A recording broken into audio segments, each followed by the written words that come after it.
अस्सलामुअलैकुम स्टूडेंट्स, क्या हाल है। आई होप कि आप सब बच्चे खुश हैं और बहुत अच्छा सा पढ़ रहे हैं।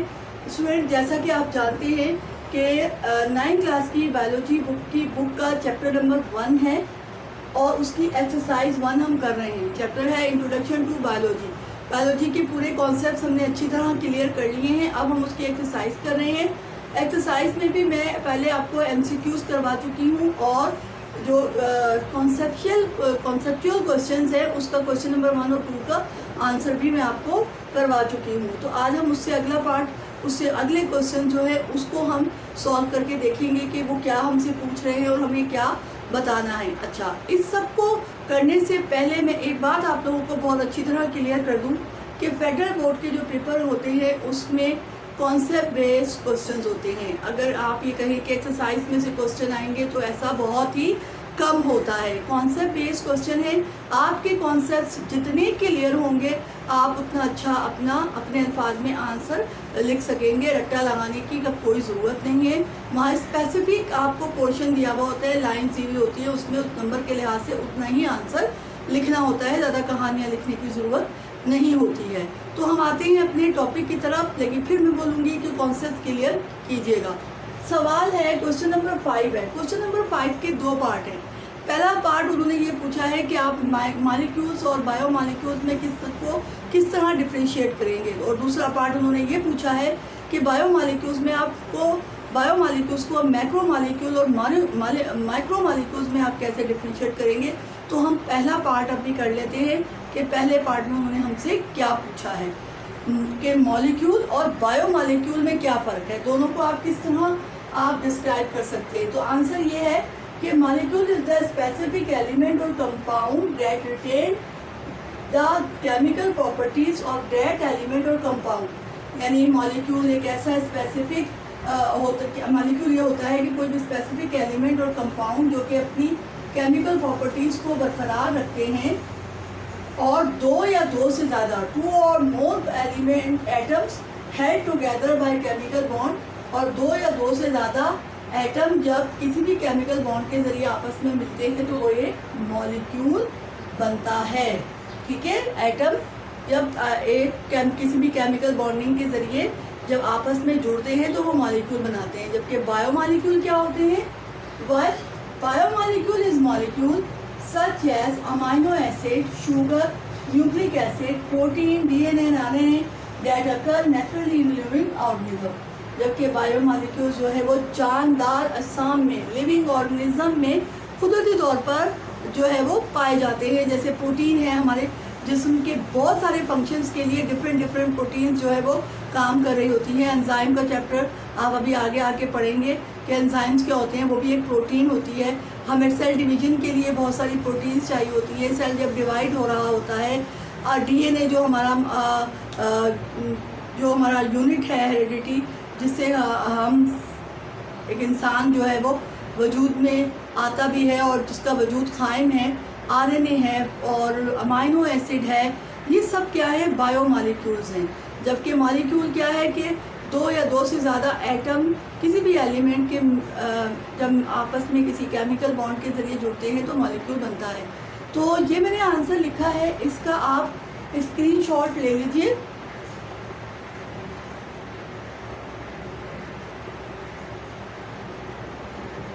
जी, अब इसका दूसरा हिस्सा है इस सवाल का, उसको मैं आप समझा देती हूँ, आप खुद उसको डिस्क्राइब करेंगे।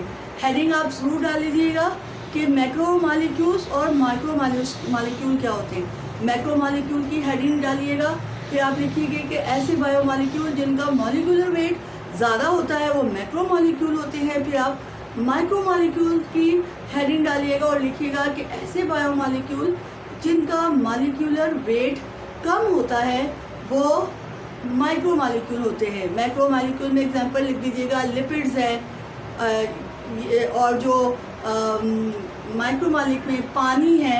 तो इस तरह आप उनकी एग्जांपल भी लिख दीजिएगा। मैंने आपको एक बताई है, आप उससे ज़्यादा भी कर सकते हैं।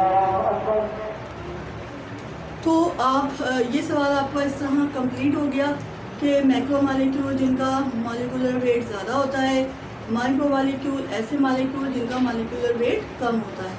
उसके बाद आ जाता है जनाब क्वेश्चन नंबर 3। क्वेश्चन नंबर 3 में उन्होंने आपसे ये कहा है कि एक टेबल बनाना है और उसमें आपने जितनी भी ब्रांचेस पढ़ी हैं बायोलॉजी की उसको एक टेबल की शक्ल में आपने डिफाइन करना है। तो मैं यहाँ पे आपको ज़रा सा बनाकर बता देती हूँ।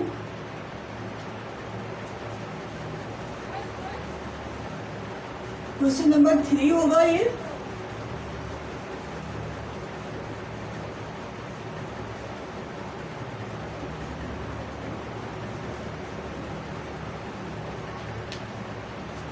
क्वेश्चन नंबर 3 है,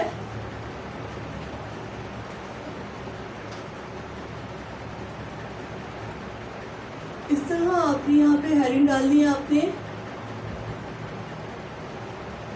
ब्रांचेस ऑफ बायोलॉजी, ये आपकी हेडिंग हो जाएगी।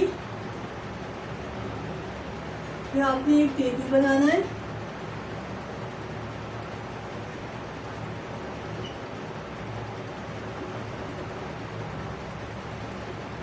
यहाँ आप लिखते हैं ब्रांच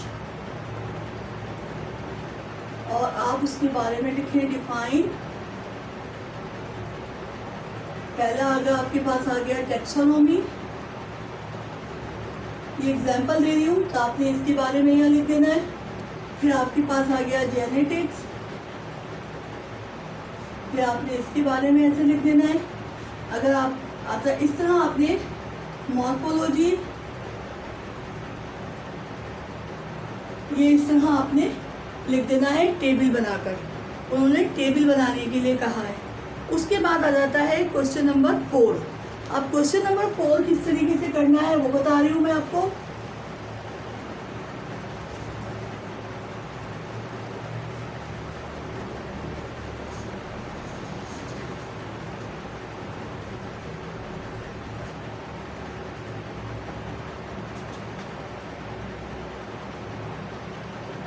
क्वेश्चन नंबर 4 में आपने बताना है, आपसे ये पूछा है उन्होंने कि बायोलॉजी का दूसरी साइंसेस से क्या रिलेशन है। जैसे मैथ्स है, मैथ्स बायो के साथ मिलेगा तो बायो मैथमेटिक्स हो जाएगा। फिजिक्स है, फिजिक्स बायो के साथ मिलेगी तो बायो फिजिक्स हो जाएगी। बायोलॉजी इकोनॉमिक्स के साथ मिलेगी तो बायो इकोनॉमिक्स हो जाएगी। बायोलॉजी केमिस्ट्री के साथ मिलेगी तो बायो केमिस्ट्री हो जाएगी। अब आप देखिए हमारे पास है फिजिक्स, फिजिक्स का बायोलॉजी के साथ क्या ताल्लुक है। हम क्या है, हमारे पूरी बॉडी क्या है, एक मशीन है ना। अब ये हमारा बाजू लीवर की जो आपने सिंपल आपने मशीन पढ़ी थी, लीवर क्या है, फिजिक्स है ना। अब हम क्या हैं, इंसान लिविंग ऑर्गेनिज्म है। बायो माने जिंदगी, यानी जिंदगी का फिजिक्स से ताल्लुक हो जाएगा तो बायो फिजिक्स हो जाएगी। मैथ का भी बायो से बहुत ताल्लुक है। सिंपल से छोटी सी मिसाल देखिए, जब भी आपको ब्लड टेस्ट करवाते हैं या यूरिन टेस्ट करवाते हैं तो उसकी जो परसेंटेज जो होता है, काउंट होता है, जैसे रेड ब्लड सेल का है, WBC का है या दूसरी जो भी चीज़ें ब्लड में या यूरिन में पाई जाती है, वो मैथ्स में की फिगर में होता है। उसकी परसेंटेज दी हुई होती है, इसकी रेंज दी हुई होती है। वो क्या होता है, मैथ होता है। तो मैथ्स बायो के साथ मिलेगा तो बायो मैथ्स हो जाएगा। तो इस तरीके से आपने क्या करना है, बायोलॉजी का आपने हेडिंग बनानी है। हेडिंग में बनाती हूँ, आपने हेडिंग ये लिखनी है रिलेशन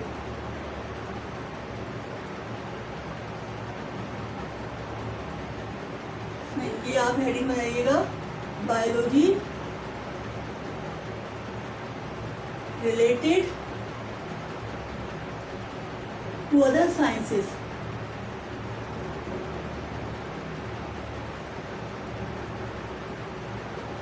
ये आपकी हेडिंग हो जाएगी। पहले आप ये हेडिंग डालेंगे। उसके बाद एक बड़ी फेमस सी डायग्राम है जो आगे के बुक में दी हुई है, पेज नंबर मैं आपको बता रही हूँ। वो आपने डायग्राम बनानी है, ये मैं आपको दिखा रही हूँ। ये वाली डायग्राम जो है ये बड़ी फेमस सी डायग्राम है। आपने ये वाली डायग्राम बनानी है, ठीक है। ये अगर आप बनाएंगे तो ये अच्छा इसका इम्पैक्ट पड़ेगा। यानी सेंटर में बायोलॉजी है, यहाँ पे सेंटर में क्या है, बायोलॉजी है, ठीक है। बायोलॉजी का अब यहाँ पे अगर आ जाता है केमिस्ट्री, केमिस्ट्री से ताल्लुक है, तो ये क्या बन जाएगा, बायोकेमिस्ट्री।